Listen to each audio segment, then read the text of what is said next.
النهارده بنتكلم عن التجهيز للامتحان. احنا بنقول عايزين ننسى موضوع القلق والخوف والكلام ده كله. احنا بنوجه حاجات بسيطه جدا، وهنتكلم في كلام مهم قوي قوي، يا ريت كلنا نركز فيه مع بعض. بقول النهارده ان الاستعداد للامتحان انا هنسى اللي ذاكر واللي ما ذاكرش واللي عمل، ولكن احنا بنحط نقط دلوقتي وسريعه جدا. هو ان احنا الطالب بيبدا يراجع على المادة كلها مراجعة بسيطة جدا، قراءة سريعة، ثم بعد كده بياخد فصل فصل وبنعمل له موضوعات كبيرة. موضوعات كبيرة يعني ايه؟ من موضوع يعني يقسم الوحدة على 6 أو 7 عناوين كبار وبعد كده يشعبها.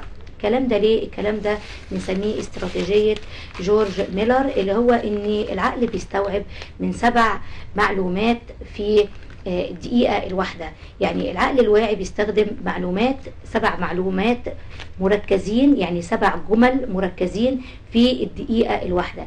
يعني لو انت عملت في الوحدة بتاعة الوحدة الدراسية 7 موضوعات، 7 عناوين كبار، وبعد كده تحت ال7 عناوين الكبار دي الشرح اللي انت عاوزه، عمرك ما هتنسى حاجة في الامتحان.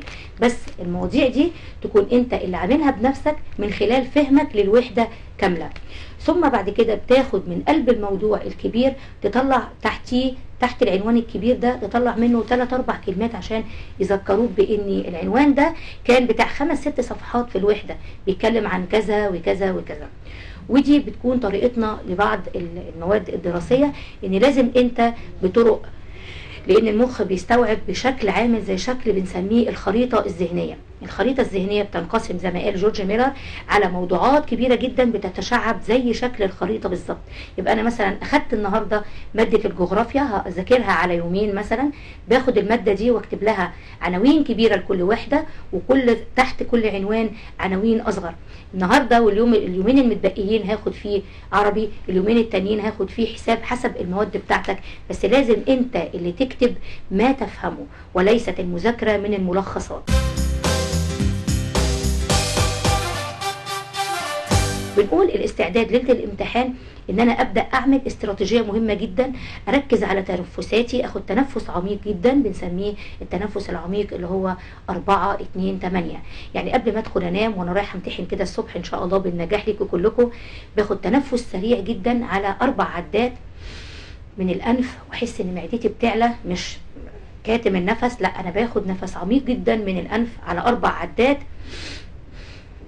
ووقف النفس عدتين، ثم اخرج الزفير بشويش على 8 عدات، واشرب كوباية مية نقية على 3 مرات، واخلي صورة ذهنية كويسة عن الامتحان ان انا تعبت وذاكرت وفهمت. وما تقلقش نفسك خالص، احنا ياما امتحنا وناس ياما كتير امتحنت. ده بالنسبة للاستراتيجية بتاعت بالليل، لان المخ بيبني على اخر تجربة وانت نايم واخد تنفس عميق، والتنفس بيغذي المخ لانه فيه اكسجين، والمخ بيتغذى على الاكسجين. تاني حاجة، وانا داخل الامتحان الصبح ما بفكرش في اللي بيراقب، ولا بفكر في الامتحان صعب ولا لا، ولكن هنصحك نصيحة مهمة جدا.